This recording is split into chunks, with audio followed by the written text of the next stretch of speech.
வருட எண்டில் எடப்பாடி மெதுவாக கழட்டி விட்டுருவாரோ அப்படிங்கிற ஒரு எண்ணம் இருந்தது இல்லை. ஆனால் அது எப்படி இல்லாமல் போச்சு? இல்லை, அதாவது இல்லாமலாம் போகலை. அதாவது ஒரு சந்தேக ஊசி எடப்பாடி தலையில் தொங்கிட்டு தான் இருக்குது. அது பிஜேபிக்குன்னு தெரியும். பாஜகவை கழட்டி விட்டு தாவேக்காவோட போவாரா, ட்ரை பண்ணுவாரா அப்படின்ற மாதிரியான ஒரு சந்தேகம் இருக்குது அவங்களுக்கு இன்னும்.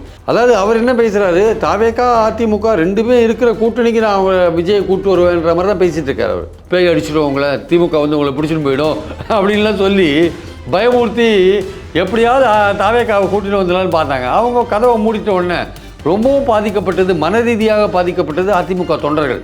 அதிமுக தன்னையும் பலப்படுத்தி கொண்டு கூட்டணியும் பலப்படுத்த வேண்டிய நிலையில் இருக்க அதிமுக எடப்பாடி வந்து பூனை கண்ணை மூடின மாதிரி கண்ணை மூடிட்டு இருக்காரு. அவர் தான் ரொம்ப பலமாக இருக்கிற மாதிரி நினச்சிட்டு இருக்கார். 50க்கும் மேற்பட்ட உலக நாடுகளில் 100 கோடிக்கும் அதிகமான ஆகாயம் தமிழ் பார்வையாளர்களுக்கு பேரன்பும் திருநன்றியும். வணக்கம் ஆகாயம் நண்பர்களே. அதிமுக பாஜக கூட்டணி தொடருமா? யார் கூட்டணியில் சேர்வார்கள்? இதை பற்றி பேசுவதற்காக பத்திரிகையாளர் திரு பிரியன் இங்கு வந்திருக்கிறார். வணக்கம் திரு பிரியன். வணக்கம் சார். அதிமுக பாஜக அணி தொடர்வது கிட்டத்தட்ட உறுதியாயிருச்சுல? அதிமுக பாஜக அணி ஆல்மோஸ்ட் தொடர்றது வந்து இன்றைக்கி கூட பிரைம் மினிஸ்டர் வந்து எடப்பாடி வரவேற்று பார்த்துருக்காரு. ஆல்மோஸ்ட் அது தொடர்றதுக்கான எல்லா வாய்ப்புகளும் இருக்குது. 90% அது தொடர்றதுக்கான வாய்ப்பு இருக்குது. ஆனால் ஒரு டவுட் இருந்துச்சுல்ல, இந்த வருட எண்டில் எடப்பாடி மெதுவாக கழட்டி விட்டுருவாரோ அப்படிங்கிற ஒரு எண்ணம் இருந்தது இல்லை. ஆனால் அது எப்படி இல்லாமல் போச்சு? இல்லை, அதாவது இல்லாமலாம் போகலை. அதாவது ஒரு சந்தேக ஊசி எடப்பாடி தலையில் தொங்கிட்டு தான் இருக்குது. அது பிஜேபிக்குன்னு தெரியும். என்னது சந்தேக ஊசின்னா? இவர் கடைசி நேரத்தில் வந்து பாஜகவோட சேர்ந்துருந்தால் நமக்கு வெற்றி கிடைக்குமா கிடைக்காதான்ட்டு பாஜகவை கழட்டி விட்டு தாவேக்காவோட போவாரா, ட்ரை பண்ணுவாரா அப்படின்ற மாதிரியான ஒரு சந்தேகம் இருக்குது அவங்களுக்கு இன்னும். இருந்தாலுமே அவங்க என்ன நினைக்கிறாங்க, அப்படிலாம் போக மாட்டார் அப்படின்னு ஒரு நினைக்கிறாங்க. போனாலும் நம்ம பார்க்கலாம், அவர்கிட்ட பேசி சரி பண்ணிக்கலான்ற மாதிரி அமித்ஷா நினைக்கிறார். ஆக்சுவலாக அவங்களுக்கும் இன்டெலிஜென்ஸ் ரிப்போர்ட்லாம் போக தானே செய்யுது. அதாவது அவர் என்ன பேசுகிறாரு, தாவேக்கா அதிமுக ரெண்டுமே இருக்கிற கூட்டணிக்கு நான் அவங்க விஜயை கூட்டு வருவேன்ற மாதிரி தான் பேசிகிட்டு இருக்கார் அவர். ஆனால் வந்து விஜயுடைய பாயிண்டில் வந்து தாவேக்கா வந்து அதிமுகவோட வேணால் கூட்டணி அமைக்க தவிர பாஜக இருக்கிற இடத்துல போகாதுன்ற ஒரு விஷயத்தை வந்து அவங்க தெளிவாக இருக்காங்க தாவேக்கா. ஆனால் அதிக இடங்களை பாஜக கேட்கும், ஆனால் எடப்பாடி அந்த அளவுக்கு கொடுக்க மாட்டார். பீகார் வெற்றிக்கு அப்புறம் அவங்க வந்து கொஞ்சம் தெம்போடு இருக்காங்க, அதனால் வந்து அதிகமாக இடங்கள் கேட்பாங்க அப்படின்ற ஒரு விஷயம் இருக்குது. ஆக்சுவலாக அதிகமான இடங்கள்ல அவங்க கால்குலேஷன் என்னவாக இருக்குன்னா, நாங்கள் சென்ற பாராளுமன்ற தேர்தலில் 11% ஓட்டு தனியாக வாங்கினோம், கூட்டணியோட 18 வாங்கினோம். இப்போ வந்து கூட்டணின்னா அவங்க இவரெல்லாம் போயிட்டார் வெளியில், யார் தினகரன்லாம் வெளில போயிட்டார். அதனால் எங்களுக்கு குறைஞ்சபட்சம் எங்களுக்கு வந்து போன வாட்டி கொடுத்ததை விட இந்த வாட்டி அதிகமாக கொடுக்கணும். அந்த அதிகம்ன்றது வந்து 20-40 ஆக்கணுமா இல்லை 20-60 ஆக்கணுமான்றது தெரியாது. ஆனால் நிச்சயமாக வந்து போன வாட்டி கொடுத்த சீட்டை மட்டுமே கொடுப்பேன்னா பிஜேபி ஒத்துக்காது. ஆனால் எடப்பாடி கொடுப்பாரா? கொடுக்க வேண்டிய கட்டாயத்துக்கு அவர் தள்ளப்படுவார். அவர் கொடுக்கலன்னா அவருக்கு இப்போ அதாவது பிஜேபி எப்படி அதிமுக டீல் பண்ணுறாங்கன்னா, நீங்கள் முதல்ல வலுவாக இல்லை, யார் அதிமுக வலுவாக இல்லை, நீங்கள் வந்து எல்லாரையும் வெளில அமிச்சிட்டிங்க, செங்கோட்டையனை வெளில அமிச்சிட்டிங்க, ஓபிஎஸை வெளில அமிச்சிட்டிங்க, தினகரன் வெளியில் கூட்டணியை விட்டு வெளில போயிட்டார், சசிகலா வெளியில் இருக்காங்க. இதெல்லாம் இப்படிலாம் வெளியில் இருக்கும்போது தேமுதிக அவங்க கூட்டணியை விட்டு வெளில போயிடுச்சு, மறுபடியும் வருமா வராதுன்னு தெரியாது. எங்கள் கூட இருந்த பாமக பிரிஞ்சு போச்சு, மறுபடியும் வருமா வராது தெரியாது. இப்படி நம்மளும் கூட்டணியும் பலவீனமாக இருக்குது, நீங்களும் பலவீனமாக இருக்கீங்க, சரி ஒன்றுபடுத்துங்க அப்படின்னு சொன்னால் அதையும் கேட்க மாட்டேன்றீங்க. செங்கோட்டையை சேருங்க, ஓபிஎஸ் சேருங்க, தினகரன் நம்ம கூட்டணி கொண்டு வாங்கன்னா தினகரன் உங்களை முதலமைச்சர்னா அவர் ஒத்துக்க மாட்டேன்றாரு. அவர் எப்படி கூட்டின்னு வருதுன்னு தெரியல. ஏற்கனவே 21 தேர்தலில் தினகரன் பறைய டேமேஜ் பண்ணிட்டார் நம்மளை. இப்போ மறுபடியும் இந்த எலெக்ஷனில் மறுபடியும் டேமேஜ் பண்ணால் ஆச்சரியப்படுறதுக்கு இல்லை. அதனால் நீங்கள் உங்கள் கட்சியை முதல்ல வலுப்படுத்தணும், அப்புறம் கூட்டணியை வலுப்படுத்தணும். இந்த 2 வேலை உங்களுக்கு இருக்குது. இந்த 2 வேலையை விட்டுட்டு நீங்கள் 177 கான்ஸ்டியூன்சி போயிட்டு வந்துட்டேன், எனக்கு நிறைய கூட்டம் வருதுன்னீங்கன்னா, கூட்டம் வருதுன்றது வேறு விஷயம். நீங்கள் தாவேக்கா கொடியை பார்த்துட்டு உணர்ச்சி வசப்பட்டு பிள்ளையார் சுழி போட்டாச்சின்னு சொன்னீங்கன்னா அவர் உடனே மறுத்துட்டாங்க. அவங்க நாங்கள் யாரோடையும் கூட்டணியெல்லாம் பேச்சுவார்த்தை நடத்தலை அப்படின்னு கதவை மூடிட்டாங்க அவங்க. ஆக்சுவலாக நீங்கள் அவங்க கதவை மூடினதில் உங்கள் தொண்டர்கள் வருத்தமாயிட்டாங்க. அதிமுக தொண்டர்கள் அவங்க வருத்தமாயிட்டாங்க, என்னடா அது இப்படி சொல்கிறாங்களே அப்படின்னு சொல்லிட்டு. அவங்கள என்ன பில்டப் பண்ணாருன்னா எடப்பாடி, நம்ம கூட்டணிக்கு எப்படின்னு தாவேக்கா வந்துருங்க, அதனால் நம்ம தாவேக்கா நம்ம பாஜக 3 பேரும் இல்லை, பாஜகவை நான் கடைசி நேரத்தில் கட் பண்ணி விட்டுறேன், நம்ம தாவேக்காவோட இருந்தாலே ஸ்ட்ராங்காக இருப்போம், நம்ம வந்து திமுகவை தோக்கடிக்க முடியும் அப்படின்னு தொண்டர்கள்ட்டையும் அந்த நிர்வாகிகள்ட்டையும் ஒரு நம்பிக்கையை வளர்த்து விட்டார். அந்த நம்பிக்கை என்னாச்சு, அன்றைக்கி பொதுக்குழுவில் வந்து உடச்சி விட்டார், அவர் கதவை மூட்டார்ல சுத்தமாக விஜய். அதுக்கப்புறம் அதிமுக ரொம்பவும் பாதிக்கப்பட்டது அதிமுக தொண்டர்கள் தான். அவங்க எனக்கு தெரிஞ்சு பல ஒன்றிய செயலாளர்கள் அந்த மட்டத்தில் இருக்கிறவங்க, கொஞ்சம் பதவியில் இருக்கிறவங்கலாம், சார்னா சார் அதிமுகவில் தான் இது தாவேக்கா வரவே வராது அதிமுகவுக்கு சார், எப்படி சார் நாங்களாம் தேர்தலில் போட்டி போடலான்னு ஒரு நம்பிக்கையோடு இருந்தோம், இப்போது 25 கோடி ஒரு தொகுதிக்கு செலவழிக்கணும், எப்படி சார் இதை நம்பி செலவழிக்க முடியும் இறங்கின்னு கேட்டாங்க. ஆக்சுவலாக அதிமுகவில் இருக்கிற தென் மாவட்டங்களில் இருக்கிற ஒருத்தர் 2 பேர், என்ன சார் இது தாவேக்கா வரும்னு பார்த்தா கடைசியில் வரவே இல்லை, எங்கள் தொண்டர்கள்லாம் சோர்ந்து போயிட்டாங்க, நீங்கள் அவங்கள அப்படி ஒரு இதுக்கு தயார் பண்ணிட்டீங்க தாவேக்கா வந்துடுன்ட்டு. அப்போது அது இல்லைன்னு சொன்ன உடனே அது இனிமேல் வருமா வராது தெரியாது, தற்காலிகமாக அவங்க இல்லைன்னு சொல்லிட்டாங்க இல்லையா. ஸோ மனரீதியாக அதிமுக தொண்டர்களை சோர்வுடை செய்தது எடப்பாடி, உதயகுமார், செல்லூர் ராஜு, இவங்களாம் தான். அதிமுக வரும், நாங்கள் தான் வாத்தியார், உங்களுக்கு எல்லாம் சொல்லி தருவோம், உங்களுக்கு பயிற்சியே நாங்கள் கொடுப்போம், நாங்கள் உங்களுக்கு தனியாக இருந்தால் பேய் அடிச்சிடுவோம், உங்களை திமுக வந்து உங்களை பிடிச்சிட்டு போயிடும் அப்படின்லாம் சொல்லி பயமூர்த்தி எப்படியாவது தாவேக்காவை கூட்டிட்டு வந்துடலான்னு பார்த்தாங்க. அவங்க கதவை மூடிட்ட உடனே ரொம்பவும் பாதிக்கப்பட்டது, மன ரீதியாக பாதிக்கப்பட்டது அதிமுக தொண்டர்கள். ஆனால் வேற கூட்டணி வருமா? அன்புமணியுடைய பாமக வந்துருமோ? அன்புமணி பாமக பாஜக இருக்கிற இடத்துல தான் சார் இருப்பாங்க, அதில் அவங்க வேற இடத்துக்கு போகிறதுக்கான வாய்ப்பு இல்லை. ராமதாஸ் பாஜக என்ன பண்ணுன்னு தான் கேள்வி. அவங்களும் வந்துருவாங்கிற மாதிரி தான் சொல்கிறாங்க. இல்லை, ராமதாஸ் பாஜக எனக்கு தெரிஞ்சு வரா மாதிரி தெரியல. அவங்க அப்படியே அவங்க தனியாக இருக்கிற மாதிரி தான் இருக்காங்க. அவங்க அன்புமணி இருக்கிற இடத்துக்கு அவங்க போக மாட்டாங்க. ஏன்னா அவங்க அந்தளவுக்கு அப்பாவுக்கும் பையனுக்குமான ஒரு பிளவுன்றது ரொம்ப தெளிவாகிடுது. ஆக்சுவலாக அன்புமணி ரொம்ப தெளிவாக இருக்கார். ராமதாஸ் அவர்களை சுற்றி சில துரோகிகள் இருக்காங்க, அவங்களாம் விலகிற வரையும் அவர் கூட ஒன்றும் டச்சே வச்சுக்க மாட்டேன்னு சொல்கிறார் ஆக்சுவலாக அவர். அதனால் பாமக ஓட்டு வங்கியே 2ஆக பிரியும் போல் இருக்குது.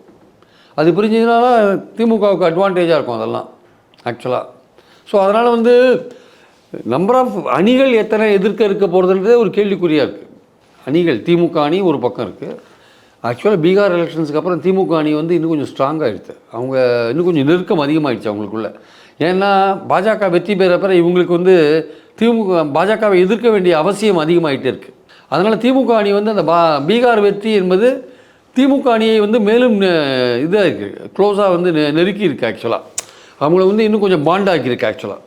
அதுக்கு காரணம் என்னென்னா, அந்த வெற்றி இங்கே வந்துடக்கூடாது, நம்ம ஸ்ட்ராங்காக இருக்கணும், நமக்குள்ள கருத்து வேறுபாடு இருக்கக்கூடாது, நம்ம ஒற்றுமையாக ஃபைட் பண்ணணுன்ற எண்ணம் வந்து திமுக அணிக்குள்ளே வந்திருக்கு. அப்போ திமுக அணி ஒன்று இருக்குது, அதிமுக இருக்குது. அதிமுக பாஜக விட்டு போயிட்டா அதிமுக தாவேக்கான்னு ஒரு அணி வரும், அப்புறம் சீமான் இருப்பார். அப்படியே அப்போவும் 4 அணி இருக்கும். பாஜக, அதிமுக தாவேக்கா, சீமான் இருக்கும். சீமானை பொறுத்த மட்டும் அவர் தன் முதல்வர் கேண்டிடேட் அந்த மாதிரிலாம் சொல்ல, அவர் 8%லேருந்து 10%, 12% ஆனால் போகிறோம் அப்படின்னு இப்போ மெதுவாக ஸ்லோவாக ஆர்கானிக்காக வளர்கிறார் அவர் ஆக்சுவலாக. ஸோ அதனால் வந்து பாயிண்ட் என்னென்னா வந்து அவர் வந்து முதல்வர் ரேஸ்லேயே இருக்கிற மாதிரி தெரியல. ஸோ இவங்க வந்து இப்போ விஜய் தான் முதல்வர் ரேஸில் இருக்கார், எடப்பாடி முதல்வர் ஆக்டராகவே கனவு கண்டுருக்கார் அவர். ஆனால் அந்த முதல்வர் கனவுலாம் அவர் காணலாம், அது அவருக்கான உரிமை இருக்குது. ஆனால் அதற்கான வாய்ப்புகளை வந்து அவர் கட்டமைக்கணும். அதிமுகவில் பாஜக அணி இருக்குது. அநேகமாக நீங்கள் சொன்ன மாதிரி அன்புமணியோடைய பாமக வந்துடுற வாய்ப்பு இருக்குது. கிருஷ்ணசாமி, ஜான் பாண்டியன் இவங்களும் இருப்பாங்களா? இவங்களும் கூட விஜய் பக்கம் போகலாமாங்கிற எண்ணத்தில் இருக்காங்க. அப்படின்னா எப்படி அதிமுக ஒரு வலுவான அணியை கட்டமைக்க முடியாது, கஷ்டம். தேமுதிகவும் வந்து நேற்று பாருங்கள், உதயகுமாரை போய் பார்த்துருக்காங்க. இன்றைக்கி என்ன சொல்கிறாங்க, நாங்கள் கூட்டணி சம்மந்தமெல்லாம் பேசலை, அவங்க மதுரை இறந்து போடும்போது நான் விசாரித்தேன், எங்கள் மதுரை இறந்ததுனால அவங்க அவர் விசாரிக்க வந்தார் அப்படின்னு சொல்கிறாங்க. தேமுதிகவை பற்றி நம்ப முடியாது. அவங்க ஒரு பக்கம் திமுககிட்ட பேசிகிட்டே தான் இருக்காங்க, திமுகவோடையும் பேசிகிட்டு இருக்காங்க, அதிமுகவோடையும் அதிமுகவோட அவங்களுக்கு ஒரு கசப்பான ஒரு விஷயம் நடந்துருது. ராஜ்யசபா கொடுக்கல அவங்களுக்கு. ஸோ ராஜ்யசபா கொடுக்காதனால அவங்க ரொம்ப நாள் அவங்க கூட டச்சில் தான் இருந்தாங்க. எங்களை ரொம்ப நாள் ஏமாற்ற முடியாதுன்னு தேனியில் பேட்டி கொடுத்தாங்க பிரேமலதா. ஸோ அப்படிலாம் இருக்கும்போது மறுநாளே போய் உதயகுமார் பார்த்துட்டு அம்மா இறந்ததுக்கு துக்கம் விசாரிக்க வந்தாருன்னு இப்போ சொல்கிறாங்க. ஸோ அதனால் தேமுதிக வந்து ரொம்ப தெளிவாக ஆப்ஷனை ஓப்பனாக தான் வச்சுருக்காங்க. அவங்க வந்து திமுக அணியில் ஏப்ரல் மாதம் ராஜ்யசபா வேகன்சிஸ்லாம் நிறைய வருது, 5 வேகன்சி வருதுன்னு நினைக்கிறேன். ஒரு ஏப்ரலில் எலெக்ஷனுக்கு முன்னாடியே வருது. அப்போ அந்த வேகன்சியை வந்து நீங்கள் வந்து கேட்டிருப்பாங்க, ஒருவேளை திமுகட்ட கேட்டிருப்பாங்க, அவங்க கொடுக்குறேன்னு சொல்லியிருக்கலாம். இப்போ கமலுக்கு கொடுத்தாங்க இல்லையா, அந்த மாதிரி இவங்களுக்கு ஒன்று கொடுக்காத சொல்லியிருக்கலாம். இவங்க திமுக நோக்கம் என்னென்னா, நம்ம முடிஞ்ச மட்டும் எவ்வளோ பேர் வேணால் சேர்க்கலாம், ஸோ தட் எதிரிகள் பலவீனமாவார்கள் தான் பாயிண்ட். இவங்க போய் மற்ற இடத்துல சேர்றதுக்கு பதிலாக நம்ம சேர்த்து ஒரு 5 சீட்டை கொடுத்து உட்கார வச்சா எதிரிகள் பலவீனமாவாங்க. அது பலவீனமான எதிரின்றது இப்போ நம்ம வின் பண்ணுறதுக்கு ஈஸியாக இருக்கும் அப்படின்னு இவங்க நினைக்கிறாங்க. ஒன்று தான் பலமாக இருக்கணும், இல்லை எதிரிகள் பலவீனமாக இருக்கணும். தன்னையும் பலப்படுத்தி கொண்டு எதிரிகளையும் பலவீனப்படுத்துகிற விஷயம் இருக்குல்ல, அந்த பாலிடிக்ஸை வந்து திமுக கையாளுறாங்க. அதுதான் ஓபிஎஸ் போய் நடுவில் போய் பார்த்தாரு, ஸ்டாலினை பார்த்தாரு, அப்படி ஒரு பேச்சு போயிருந்தது. அதனால் வந்து திமுகவை பொறுத்த மட்டில் அவங்க வந்து பல கட்சிகளை எதிர்பார்க்குறாங்க. இந்த மாதிரி தேமுதிக போன்ற கட்சிகளை எதிர்பார்க்குறாங்க. வந்தால் இடம் கொடுக்கறதுக்கு இருக்காங்கன்னா அது பேச்சுவார்த்தையில் முடிவு பண்ணுவாங்க. அதே சமயம் பாஜக அதிமுகவை நோக்கி போகிறவங்க எண்ணிக்கை ரொம்ப குறைவாக இருக்குது. இப்போது இன்றைக்கி பாருங்கள், கூட்டணி கட்சிகள் வரவேற்றன என்னையா கூட்டணி கட்சிகள் யார்யான்னு பார்த்தா ஜிகே வாசன் இருக்கார், ஏசி சண்முகம் இருக்கார், பாரிவேந்தர் இருக்கார். இவங்களுக்கெல்லாம் பெரிய ஓட்டு செல்வாக்கெல்லாம் எதுவும் கிடையாது. எக்ஸப்ட் அதிமுக தவிர மற்றவங்களுக்கு என்ன செல்வாக்கு இருக்குது சொல்லுங்கள்.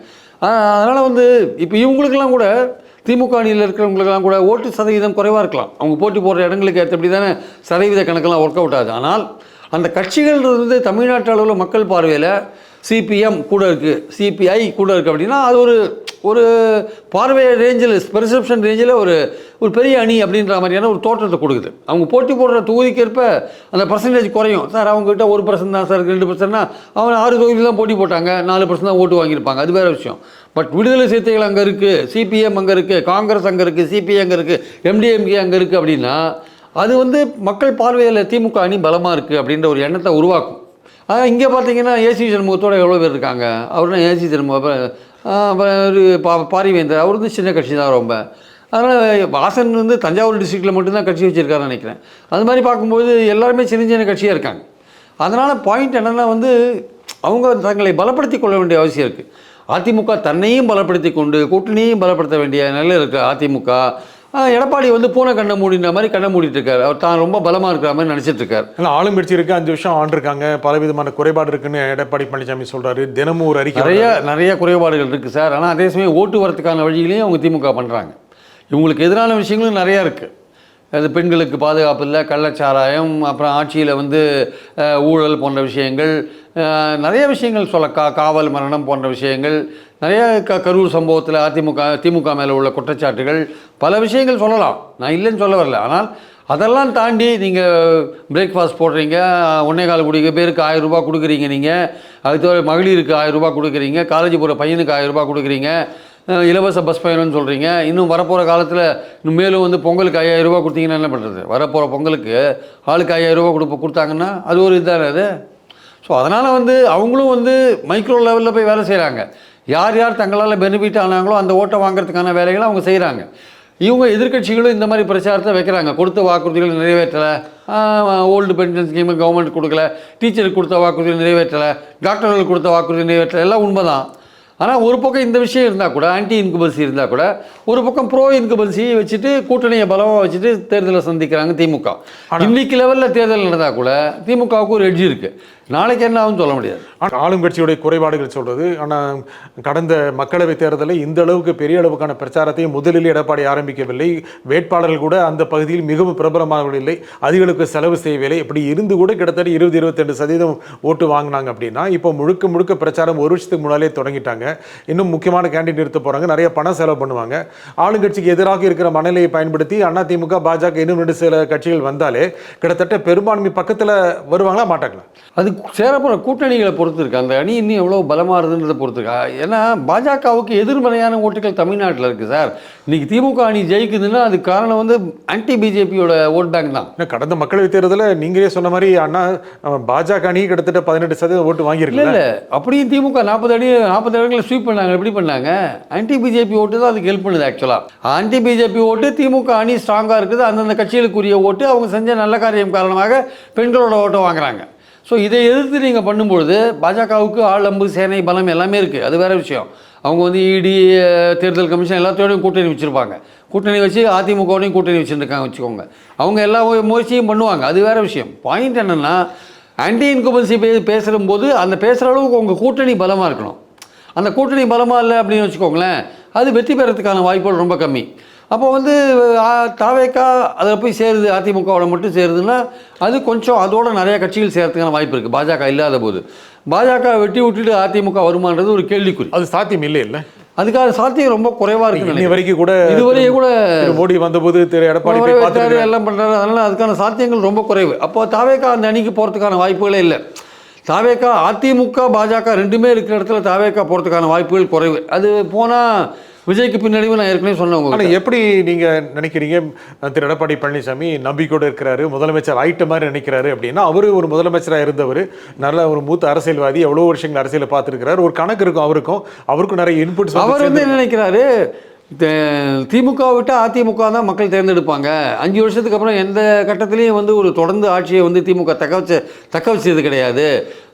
ஜெயலலிதா இருந்தபோது நாங்கள் தக்க வச்சோம். ஜெயலலிதா தக்க வச்ச போது அவங்க அதிமுக விஜயுடைய அந்த மக்கள் நல கூட்டணி ஓட்டு பிடிச்சிட்டு போனதுனால அவங்க வின் பண்ணாங்க. ஜெயலலிதா 2வது தடவை வந்தாங்க. அது எப்படி அந்த மக்கள் நல கூட்டணி ஏன் வந்ததுன்ற விஷயத்த மல்லை சீதையப்ப கூட முந்தானத்தை போட்டு உடைச்சார். அந்த வைகோ கூட ரொம்ப கோவம் வந்துருச்சு அதை அவர் சொன்னதை பார்த்து. ஸோ அது ஒரு பக்கம் ஒரு தனி பாலிடிக்ஸ் வச்சுக்கோங்களேன். அதனால் திமுக பொறுத்த மட்டும் அவங்க 2வது தடவை வருவாங்களான்னா பாசிட்டிவான ஒரு ஓட்டை வாங்கி 2வது தடவை ஆட்சிக்கு வர்றது ரொம்ப கஷ்டமான காரியம். ஆனால் அவங்க ட்ரை பண்ணுவாங்க. அவங்க ட்ரை பண்ணும்போது அவங்களுக்கு ஆதரவான விஷயங்கள் நிறையா இருக்குது. அவங்க பாருங்கள், இப்போ எஸ்ஐஆரில் கூட ஒரு பக்கம் இழுத்துட்டு இன்னொரு பக்கம் கீழே வேலை செஞ்சுட்ருக்காங்க. அவங்க மட்டும்தான் வேலை செய்கிறாங்க. அதிமுக எங்கே வேலை செய்கிறாங்க? வேலை செய்யலை. இப்போ தான் முடிச்சுட்டு கொஞ்சம் ஓரளவுக்கு செய்கிறாங்க. அதிமுக எஸ்ஐஆர் ஆதரிக்கிற அதிமுகவே களத்தில் வேலை செய்யாது இருக்காங்க. இனிமேல் தான் வேலை செய்வாங்கன்னு நினைக்கிறேன். இப்போ ஸோ அதனால் அந்த பாயிண்ட்லாம் பார்க்கும்போது இவங்க திமுக அணியை பொறுத்த மட்டும் அவங்க மைக்ரோ லெவலில் வேலை செஞ்சு ஓட்டை வாங்கணும்னு நினைக்கிறாங்க. ஒரு வாக்குச்சாவடியில் 30% வாக்காளரை திமுக காரனாக மாற்றணும்னு நினச்சி வேலை செஞ்சுருக்காங்க. அவங்க அப்படி தான் வேலை செஞ்சாங்க. இதெல்லாம் தினசரி அவங்க பிளாக் அவங்க பூத் லெவல் ஏஜென்ட்ஸோடலாம் மீட்டிங் போட்டுகிட்டே இருக்காங்க ஆன்லைனில். அப்படி வேலை செஞ்சுட்ருக்காங்க அவங்க. ஸோ அதனால் இவங்க கூட்டணியை பலமாக அமைக்கணும். ஸோ திமுகவுக்கு அதிமுக தான் மாற்று அப்படின்னும் போது அந்த எதிர்ப்போட்டுகள்லாம் நமக்கு தான் சேரும்னு அதிமுக நினச்சிட்டு இருக்கிற அந்த அடிப்படையில் தான் எடப்பாடி நமக்கு தான் வரும்னு நினைக்கிறார். ஆனால் அந்த ஓட்டுகள் தான் விஜய் தனியார் தான் அங்கே போயிடும் ஆக்சுவலாக. இந்த நிகழ்ச்சியில் கருத்தில் குறிப்பிட்ட திரு பெரியன் மிக்க நன்றி. தேங்க்யூ. மீண்டும் ஒரு நிகழ்ச்சி சந்திப்போம். நன்றி, வணக்கம்.